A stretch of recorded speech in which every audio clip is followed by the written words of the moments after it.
นั้นณวัดร่ำเปิงตาโปธารามตำบลสุเทพอำเภอเมืองเชียงใหม่จังหวัดเชียงใหม่วันศุกร์ที่ 8 กันยายน พุทธศักราช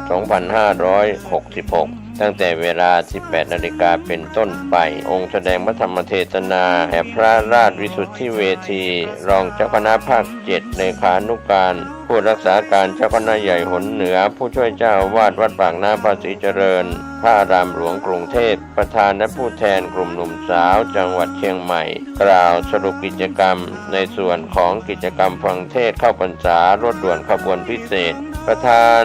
สงฆ์กล่าวสัมโมทนียกถาจากนั้นผู้แทนวัดที่จะจัดกิจกรรมธรรมสัญจรครั้งต่อไปกล่าวเชิญชวนร่วมกิจกรรมเจริญจิตภาวนาและแผ่เมตตา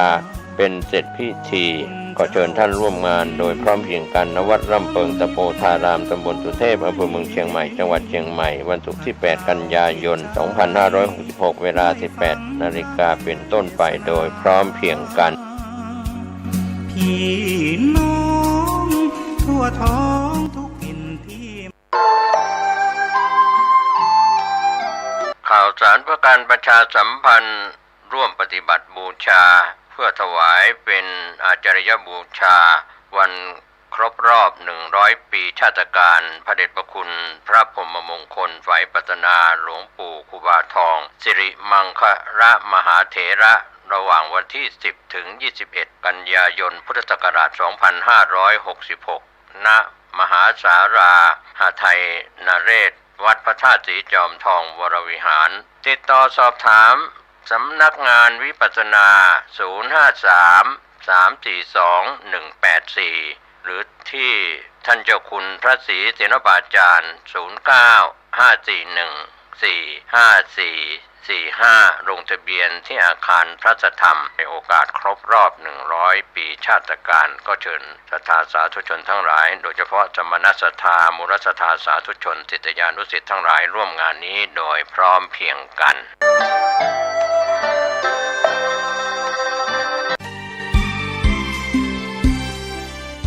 การฟังเทศน์รายการรถด่วนขบวนพิเศษฤดูกาลเข้าพรรษาประจำปีพุทธศักราช 2566 จัดโดยคณะสงฆ์จังหวัดเชียงใหม่สภานักธรรมจังหวัดเชียงใหม่พุทธสมาคมจังหวัดเชียงใหม่ยุวพุทธิกสมาคมจังหวัดเชียงใหม่สภาวัฒนธรรมอำเภอเมืองเชียงใหม่มูลนิธิพุทธสมาคมชมรมอนุรักษ์วัฒนธรรมประเพณีท้องถิ่นจังหวัดเชียงใหม่ชมรมลูกเสือชาวบ้านจังหวัดเชียงใหม่ทศปชอำเภอเมืองเชียงใหม่ดำเนินงานโดยคณะกรรมการบริหารงานกลุ่มหนุ่มสาวจังหวัดเชียงใหม่วันพฤหัสบดีที่ 14 กันยายนแรม 14 ค่ำเดือน 11 เหนือเดินทางไปยังวัดดอนจันทร์ตำบลทัศรามอำเภอเมืองเชียงใหม่จังหวัดเชียงใหม่เวลา 19 นาฬิกาฟังพระธรรมเทศนาหนึ่งกันฟังเทศฟังธรรมในฤดูกาลเข้าพรรษาและออกพรรษาในการฟังเทศรายการรถด่วนขบวนพิเศษก็เชิญชวนคณะสงฆ์คณะศรัทธาสาธุชนทั้งหลายได้ร่วมเดินทางไปกับรถด่วนขบวนพิเศษทั้งหมดมี 13 ขบวนด้วยกันนะครับก็เป็นส่วนหนึ่งของการประชาสัมพันธ์เชิญท่านฟังเทศรายการรถด่วนขบวนพิเศษฤดูกาลเข้าพรรษาซึ่งมีการจัดโดยคณะสงฆ์จังหวัดเชียงใหม่องค์กรเครือข่ายชาวพุทธจังหวัดเชียงใหม่ดำเนินงานโดยคณะกรรมการบริหารงานกลุ่มหนุ่มสาวจังหวัดเชียงใหม่ก็เป็นข่าวสารเพื่อการประชาสัมพันธ์รถด่วนขบวนพิเศษประจำปี 2566 นี้อีกครั้งเสียงรถด่วนขบวนท่านกำลังติดตามรับฟังสถานีวิทยุกระจายเสียงพระพุทธศาสนาแห่งชาติและสังคมคลื่นเพื่อการศึกษาพระพุทธศาสนาและวัฒนธรรมระบบ FM 104.5 เมกะเฮิรตซ์รายการต่อไปเป็นรายการคดีโลกคดีธรรมพระพุทธศาสนาแห่งชาติประจำจังหวัดเชียงใหม่จังหวัดเลยจังหวัด101จังหวัดกาฬสินธุ์จังหวัดสุรินทร์จังหวัดสุพรรณบุรีจังหวัดนครปฐมจังหวัดนครศรีธรรมราชจังหวัดพังงาจังหวัดระนอง จังหวัดอุดรธานีเป็นต้นที่รับสัญญาณถ่ายทอดรายการคดีโลกคดีธรรมให้สาธุชนพี่น้องคนไทยเราได้สดับรับฟังร่วมกันรายการนี้เน้นการสร้างจิตสำนึกของความเป็นไทยเพื่อให้พี่น้องคนไทยเรานั้นมีความสำนึกในบรรพบุรุษบรรพชนไทยของเราที่ท่านเสียสละเลือดเนื้อชีวิตเพื่อปกป้องความเป็นไทยไว้ให้แก่พวกเรามาจนถึงวันนี้สำนึกตรงนี้เป็นสำนึกในบุญคุณแสดงออกถึงความมีความกตัญญูกตเวทีต่อบรรพชนของเราถ้าหากว่าลูกหลานคนไทยในยุคของพวกเราก็ดีในยุคต่อๆไปก็ดีไม่มีความสำนึกในข้อนี้เราก็เห็นทีจะรักษาความเป็นไทยไว้ไม่ได้เพราะความเป็นไทยนั้นมันเกิดจากจิตสำนึกข้างในออกมาไม่ใช่เกิดจากรูปลักษณ์หรือว่ารูปแบบภายนอกแล้วก็บ่งบอกได้ด้วยวาจาและการกระทำนั่นแหละจึงจะเป็นคำตอบอย่างชัดเจนได้ว่าผู้นั้นยังอยู่ในหลักการของความเป็นไทยหรือไม่ถ้าหากว่าใครก็ตามที่ดีแต่พูดว่ารักความเป็นไทย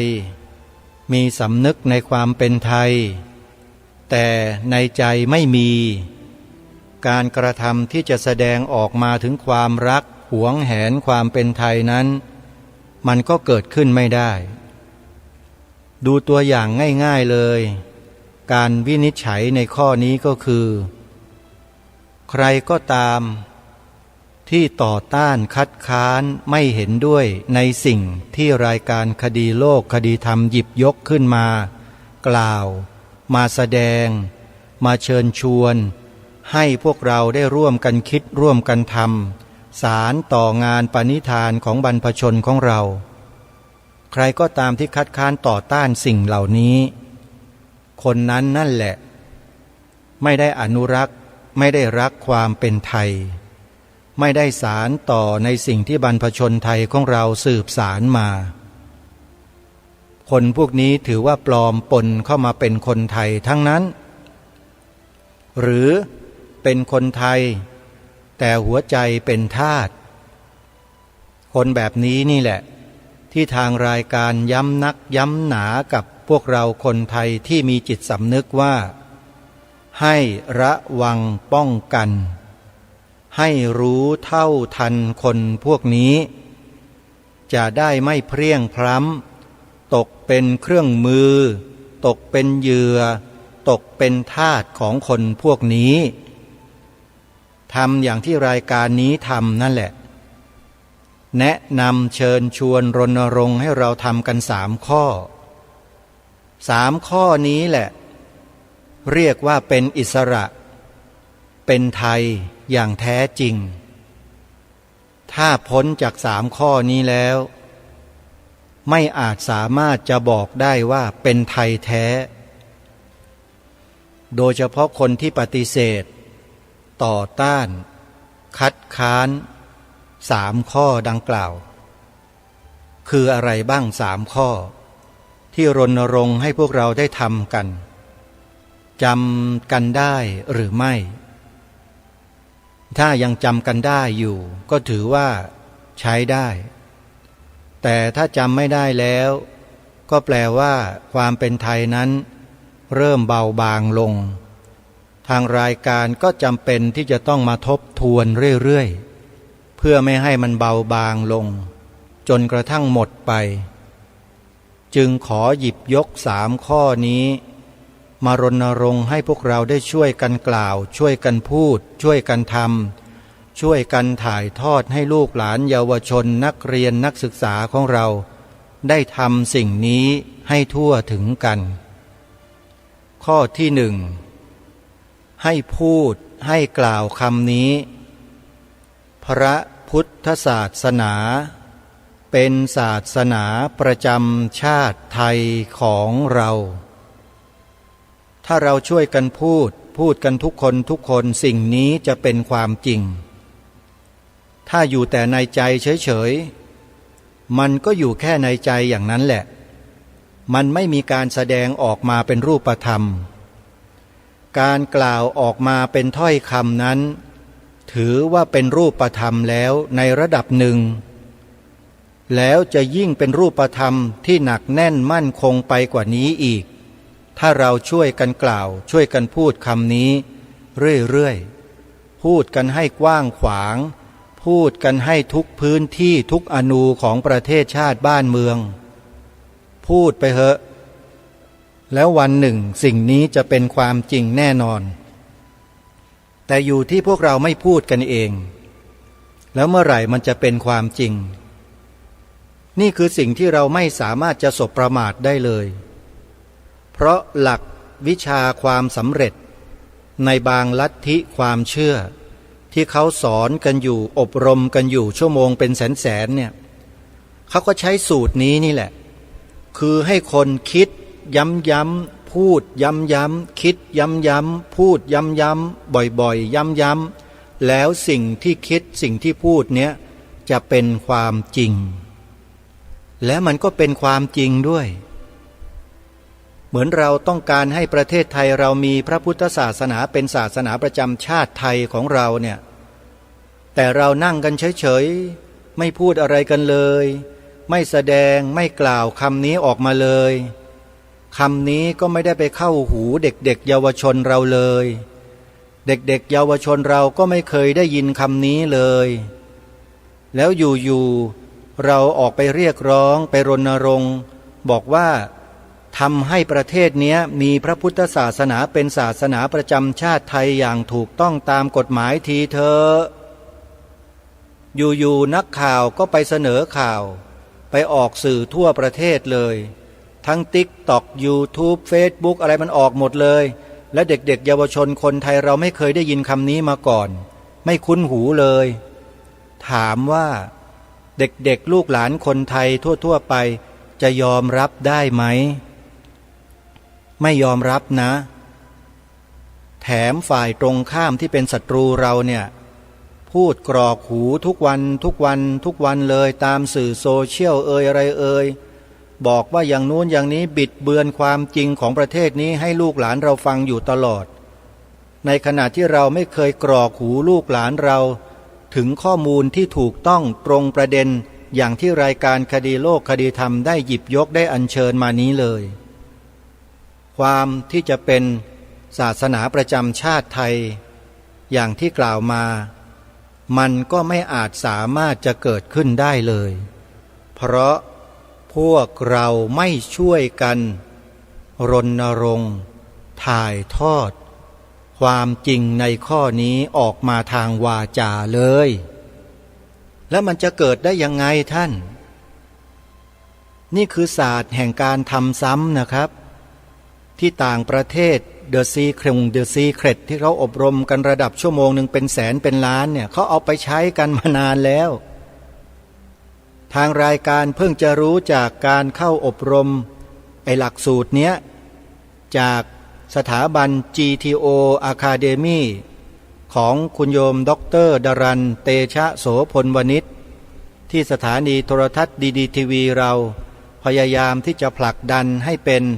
หลักในการเผยแพร่สิ่งดีๆให้กับสังคมมนุษย์ในประเทศเรานี่แหละอาตมาภาพก็เพิ่งจะมาทราบว่าศาสตร์เนี้ยบรรพชนเราบรรพบุรุษเราเขาพาเราทำกันมาตั้งนานแล้วนะแต่คนไทยเราทำไมจึงไม่รู้ทำไมครูเราไม่เคยบอกทำไมพระอาจารย์เราไม่เคยพูดรายการนี้เมื่อรู้แล้วก็เลยนำมาพูดนำมาบอกให้พวกเราได้ช่วยกันใช้ศาสตร์นี้มาทำซ้ำๆคิดซ้ำๆกล่าวซ้ำๆในสิ่งที่เราต้องการให้มีต้องการให้เป็นเราต้องการให้ประเทศไทยเรามีพระพุทธศาสนาประจำชาติไทยใช่ไหม เราก็กล่าวคำนี้สอนลูกหลานเราด้วยคำนี้บ่อยๆซ้ำๆย้ำๆบ่อยๆซ้ำๆให้เขากล่าวให้เราฟังซ้ำๆย้ำๆบ่อยๆแต่อย่าให้เยอะเกินอย่าให้มากเกินเดี๋ยวลูกหลานเรามันจะเบื่อจะเซ็งซะก่อนควรจะพูดจะกล่าวอธิบายเหตุผลให้ลูกหลานได้ฟังด้วยว่าทำไมจึงให้พูดทำไมจึงให้กล่าวเพราะอะไรจำเป็นที่พ่อแม่ปู่ย่าตายายพี่ป้าน้าอาผู้ปกครองเด็กๆเยาวชนจะต้องอธิบายให้เขาฟังให้เข้าใจด้วยนำประวัติศาสตร์ของชาติบ้านเมืองนี่แหละมาอ่านให้เขาฟังมาเล่าให้เขาฟังว่าบรรพชนไทยเรานั้นต้องสู้รบต่ออริราชศัตรูเสียสละเลือดเนื้อชีวิตรักษาความเป็นไทยในข้อนี้มาไว้ให้แก่เราได้เนี่ยต้องทุกข์ยากต้องลำบากลำบนเสียสละกันมากมายมหาศาลเพียงใดเราเป็นผู้รับผลอันเป็นความสุขในปัจจุบันนี้เราจะต้องระลึกนึกถึงบุญคุณของบรรพบุรุษของเราด้วยเรียกว่าสอนลูกให้รู้จักกตัญญูสอนหลานให้รู้จักกตเวทีคือมีความกตัญญูกตเวทีต่อบรรพบุรุษของตนเองนั่นเองไม่ใช่ไปกตัญญูต่อพวกฝรั่งมังค่าต่างศาสนาพวกแขกพวกฝรั่งไม่ใช่กตัญญูก็ทำไมพวกนั้นไม่ใช่บรรพบุรุษเราซะหน่อยบรรพบุรุษไทยของเราเป็นชาวพุทธเป็นพุทธศาสนิกชนตั้งแต่องค์พระประมุขของแผ่นดินพระบรมวงศานุวงศ์พระราชวงศ์มหาอมาตย์ราชมนตรีเป็นพุทธหมด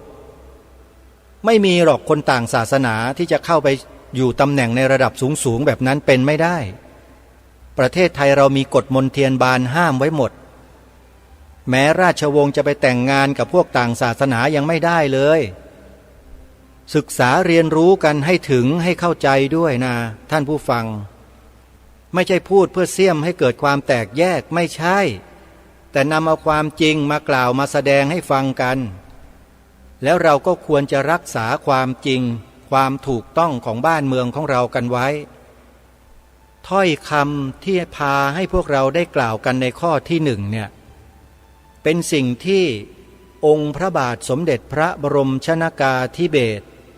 มหาภูมิพลอดุลยเดชมหาราชบรมนาถบพิตรรัชกาลที่9ตรัสแสดงไว้หลายวาระหลายสถานที่ที่พระองค์เสด็จพระราชดำเนินไปกล่าวคำนี้ตามพระองค์ท่านพระพุทธศาสนาเป็นศาสนาประจำชาติไทยของเราโดยเฉพาะจังหวัดไหนที่มีช้างเผือกเนี่ยเกิดขึ้นในประเทศเนี่ยควรจะกล่าวกันให้มากๆหน่อยเพราะเป็นช้างคู่พระบารมีของพระองค์ท่านคนที่นั่นจะต้องช่วยกันกล่าวคำนี้พระพุทธศาสนาเป็นศาสนาประจำชาติไทยของเรากล่าวกันได้ไหมพี่น้องคนไทยย้ำๆซ้ำๆทำบ่อยๆนี่คือศาสตร์แห่งความสำเร็จที่ไหนเขาก็ฝึกอบรมด้วยหลักสูตรนี้กันทั้งนั้นแหละไม่ว่าจะเป็นธุรกิจระดับใดก็แล้วแต่ถ้ามีการเข้าไปอบรมผู้ขายหรือว่านักขายนักการตลาดเนี่ยเขาก็จะอบรมในเรื่องพวกนี้แหละคือสูตรแห่งความสำเร็จง่ายๆกล่าวซ้ำๆทำซ้ำๆกล่าวย้ำกล่าวซ้ำกล่าวบ่อยๆกล่าวมันทุกวี่ทุกวันทุกเวลาเดี๋ยวก็สำเร็จทางรายการไม่ได้หมายความว่าไม่มีความรู้อะไรแล้วก็มาบอกให้ทำอย่างนี้ไม่ใช่นะท่านนะผ่านการอบรมมาแล้วรุ่นที่104สถาบัน GTO Academy ไม่เชื่อท่านก็ลองเสิร์ชหาดูใน Google ใน YouTube ดูก็ได้สถาบัน GTO Academy นั่นแหละคือสูตรแห่งความสำเร็จที่กำลังขับเคลื่อนประเทศไทยของเราอยู่ โดยใช้หลักที่ถูกต้องคือหลักแห่งความทำรงรักษาไว้ซึ่งสถาบันสูงสุดทั้งสามของชาติบ้านเมืองสถาบันชาติสถาบันพระพุทธศาสนาและสถาบันพระมหากษัตริย์นี่คือสถาบันหลักของชาติบ้านเมืองสอนลูกบอกหลานให้ถูกต้องตรงกันด้วยสอนเขาย้ำเขาบอกเขาว่าสถาบันสูงสุดของประเทศไทยเรามีสามนะแต่ละอย่างเป็นเอกเทศไม่มีอะไรมาเจือปนหนึ่งความเป็นไทยหรือความเป็นชาติสองความเป็นศาสนาประจำชาติไทยคือพระพุทธศาสนาสาม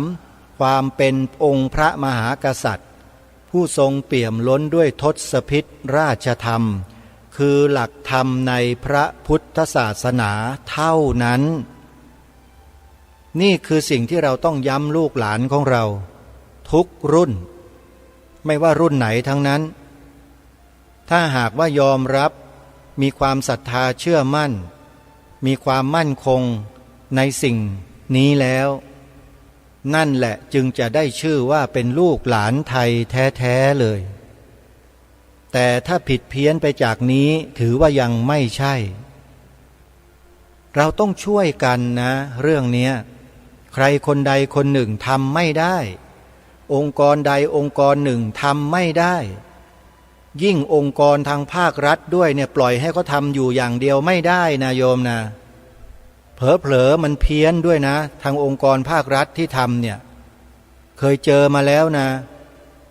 ไปบิดเบือนสีขาวธงชาติไทยของเราคนในภาครัฐนั่นแหละภาครัฐในช่วงปีพระพุทธศักราช 2553 ไปจัดทำหนังสือคู่มือธงไตรรงค์ธรรมรงค์ไทยแล้วก็ไปบิดเบือนพระราชนิพนธ์ความหมายธงไตรรงค์ของล้นเกล้ารัชกาลที่ 6มีปรากฏอยู่ในหนังสือเล่มนี้หน้า 3บอกหลักฐานบอกอะไรให้ชัดเจนเลยตัวเลขไปดูกันได้คู่มือธงไตรรงค์ธรรมรงค์ไทยบิดเบือนทั้งดุ้นเลยไม่ใช่พระราชนิพนธ์ความหมายธงไตรรงค์ของล้นเกล้ารัชกาลที่ 6แต่ไปแอบอ้างพระนามของพระองค์ท่านแล้วก็เขียนบิดเบือนนี่แหละคือสิ่งที่ไม่มีใครไปดำเนินการเลยเป็นสิ่งที่เป็นอันตรายต่อชาติบ้านเมืองของเราต่อความเป็นไทยของเราแท้ๆเลยจนป่านนี้ก็ยังไม่เห็นมีใครเลยที่จะไปดำเนินการเนี่ยสิ่งเหล่านี้ทางรายการบอกทางรายการประกาศให้ช่วยกันแก้ไขในสิ่งที่ผิดแต่ผู้มีอำนาจในภาครัฐหน่วยงานความมั่นคงที่เฝ้ารับฟังรายการนี้อยู่เคยหยิบยกไปรายงานนายของพวกท่านและให้แก้ไขบ้างไหมมีไหมไม่แน่จริงนี่พวกกอรมนพวกสมชทั้งหลายเนี่ยทำไมล่ะ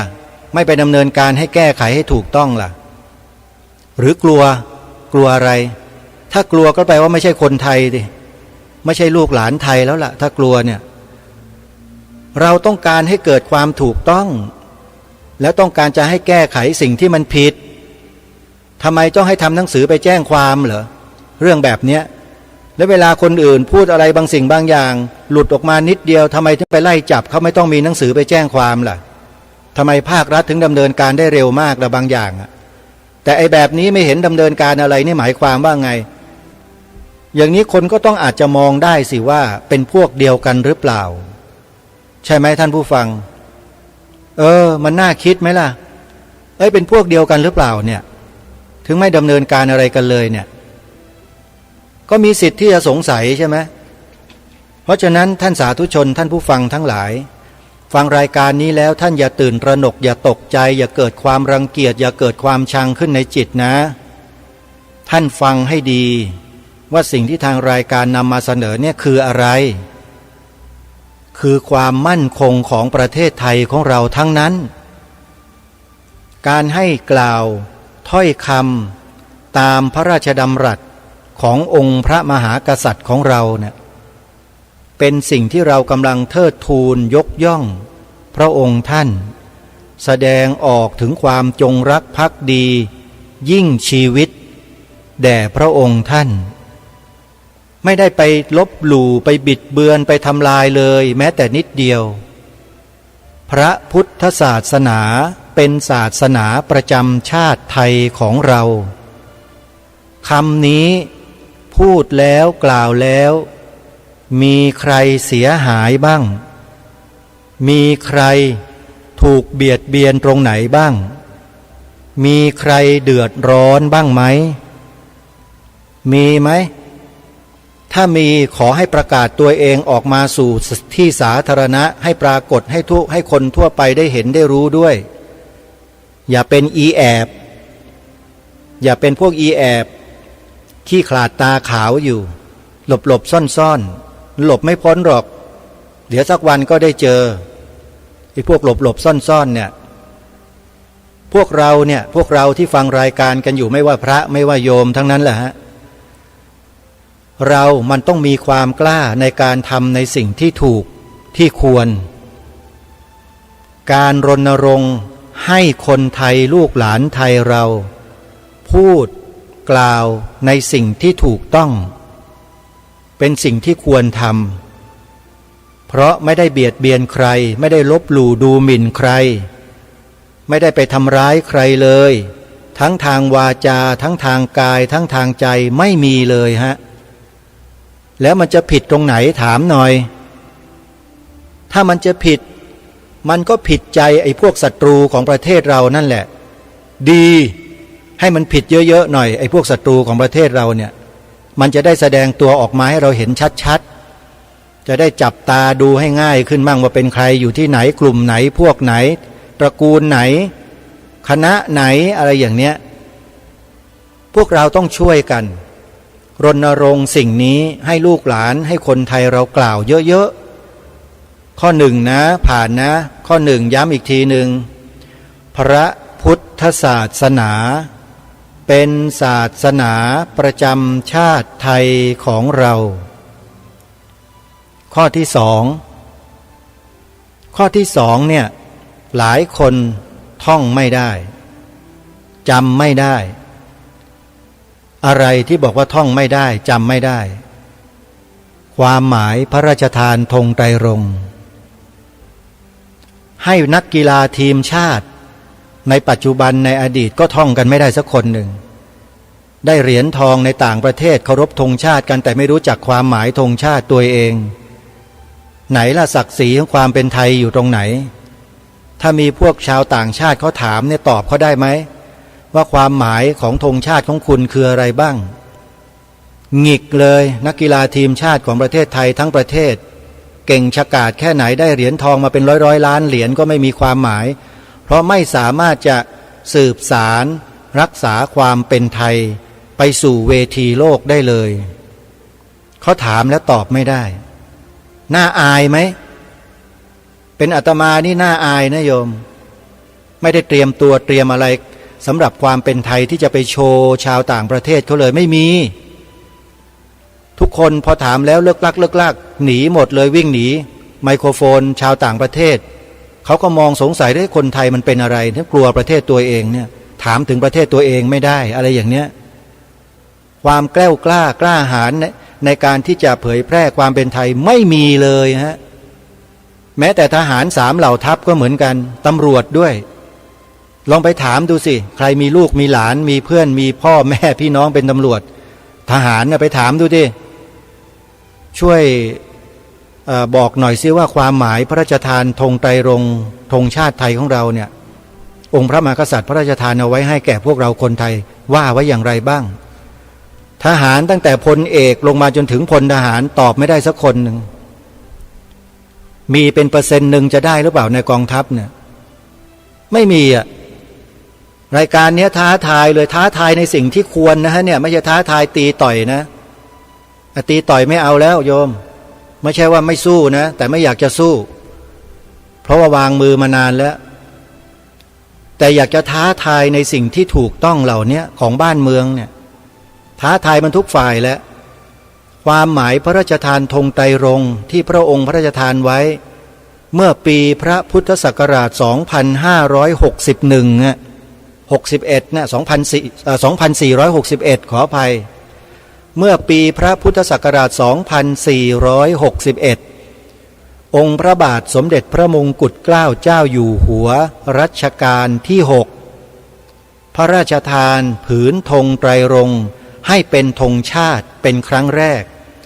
เมื่อวันที่ 28 กันยายน พระพุทธศักราช 2461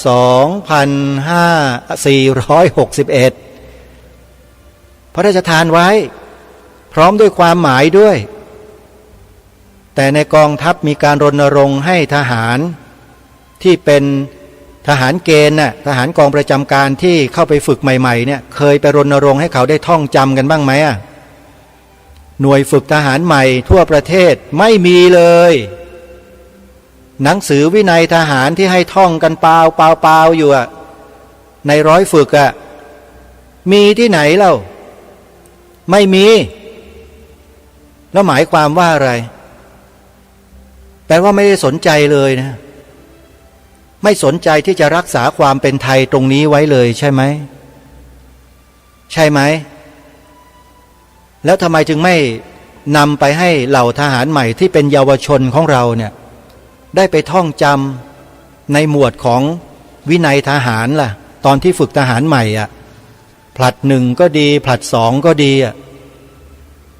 ทั้งที่เป็นโอกาสใช่ไหมแต่ผู้บังคับบัญชาผู้อะไรต่างๆเนี่ยสนใจบ้างไหมล่ะไม่มีเลยทำไมถึงบอกว่าไม่มีก็ผ่านหลักสูตรนี้มาแล้วผ่านมาแล้วนะอดีตเป็นทหารกองประจำการอยู่ที่กองพันทหารราบที่3กรมทหารราบที่21รักษาพระองค์โยมเนี่ยที่กำลังพูดอยู่เนี่ยอดีตเป็นทหารรักษาพระองค์นะไม่ใช่เป็นบุคคลที่ไม่เคยผ่านการฝึกฝนอบรมอะไรมาผ่านมาแล้วจึงที่จะกล้านำมาพูดได้ถ้าไม่มีประสบการณ์ไม่ผ่านมานี่จะไม่พูดหรอกแต่เพราะมีประสบการณ์ผ่านมาแล้วก็รู้อะไรหลายๆอย่างมันเกิดขึ้นก็เลยต้องนำมาพูดและก็ต้องให้เห็นด้วยว่าฉากหลังของผู้ที่ดำเนินรายการอยู่ที่เป็นพระอยู่เนี่ยอดีตมันเคยเป็นอะไรมาบ้างเพื่อให้ทุกคนได้รู้แล้วก็ยอมรับบางสิ่งบางอย่างไม่ได้อวดตัวเองหรอกท่านผมไม่มีอะไรจะอวด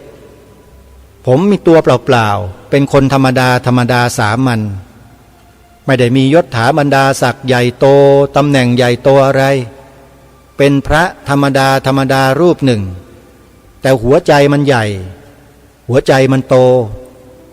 ไอ้ที่บอกว่าใหญ่กับโตนี่ไม่ได้หมายถึงเป็นโรคหรอกนะ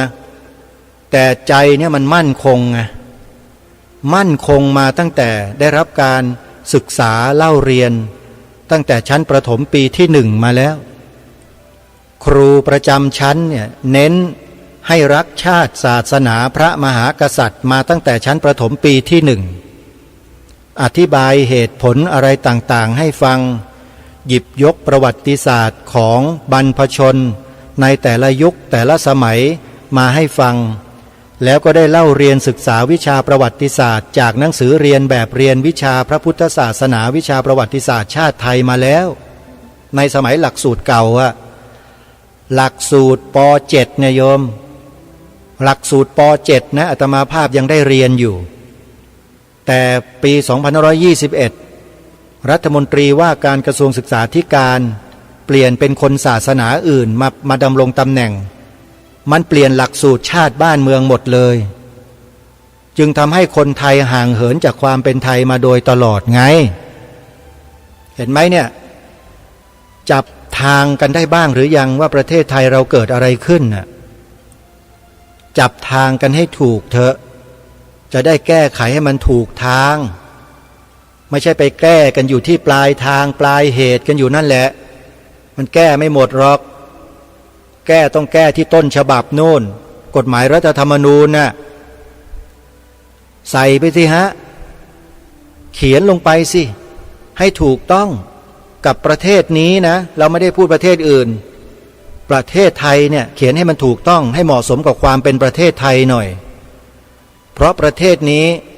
ประชาชนเขามีความจงรักภักดี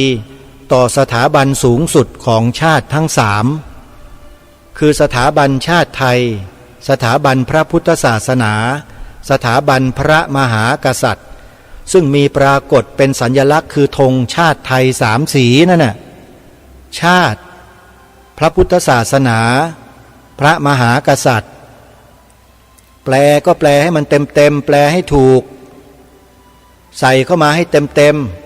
สีขาวในธงชาติอ่ะอย่าไปแปลแค่ศาส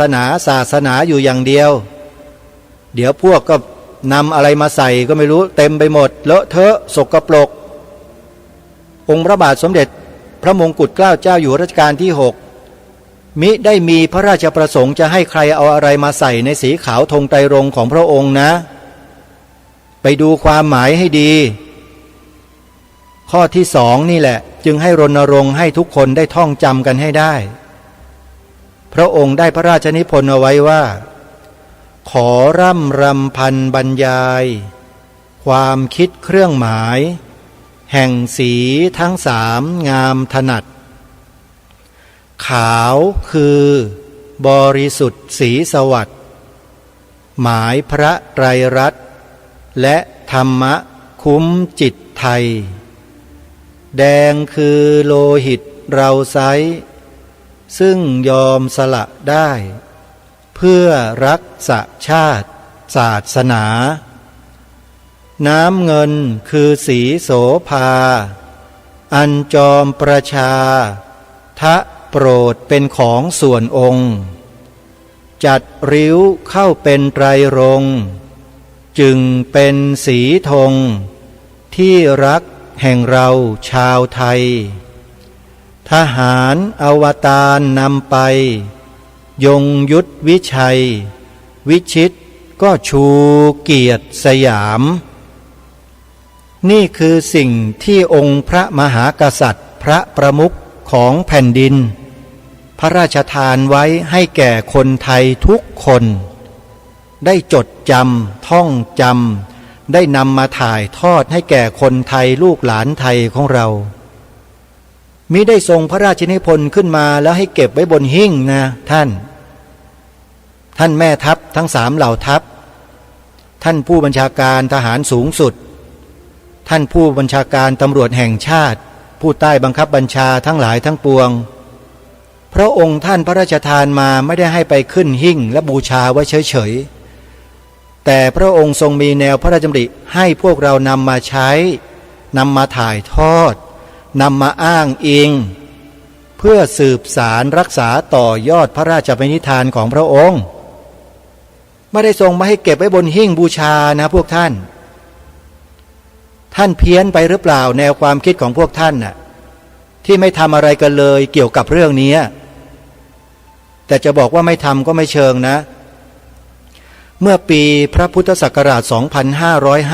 2551 กองทัพบกพิมพ์หนังสือธงชาติไทยออกมาในการเฉลิมฉลองการครองสิริราชสมบัติครบ60 ปีของพระองค์ท่านถ้าจำไม่ผิดนะถ้าจำผิดต้องขออภัยด้วยหรือว่า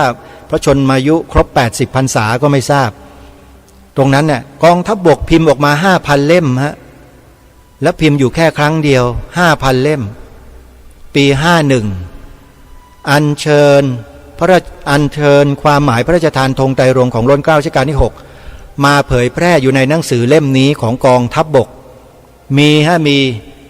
แต่เป็นเพียงแค่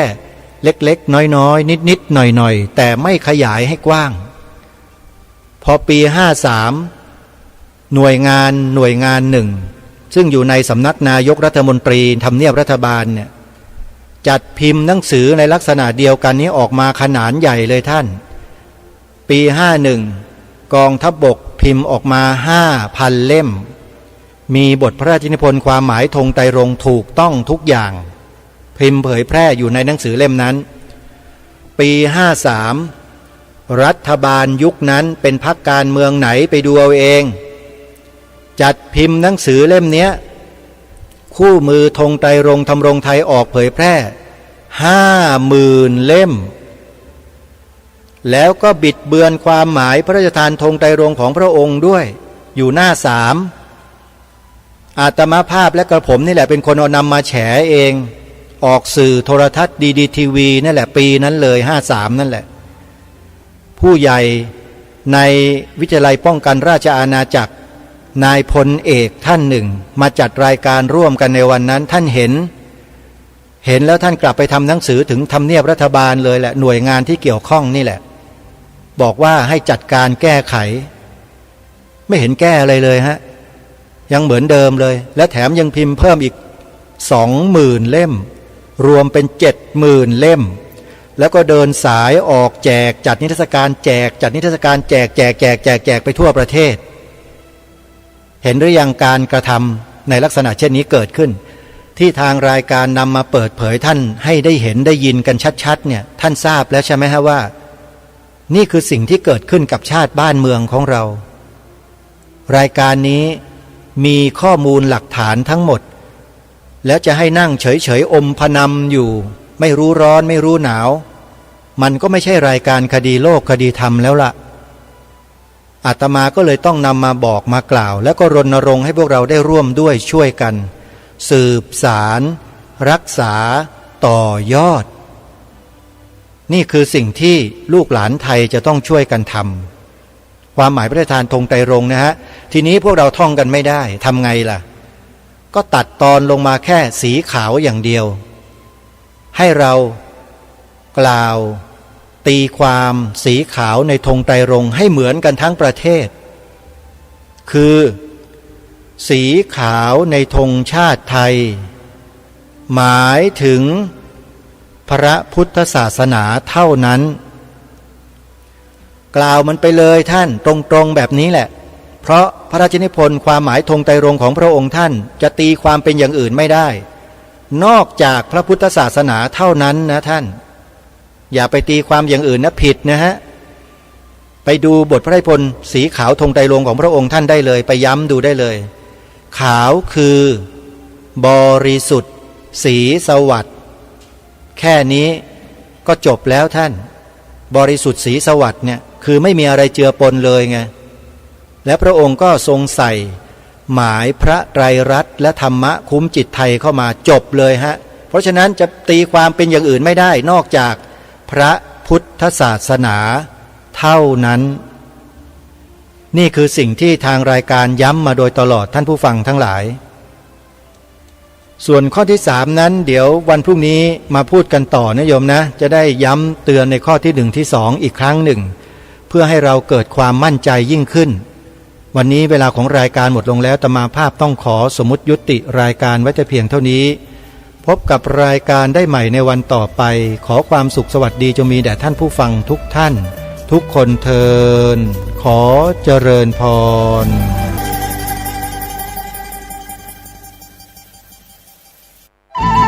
ที่จบไปแล้วนั้นเป็นรายการคดีโลกคดีธรรมดำเนินรายการโดยพระครูปลัดณรงค์ฤทธิ์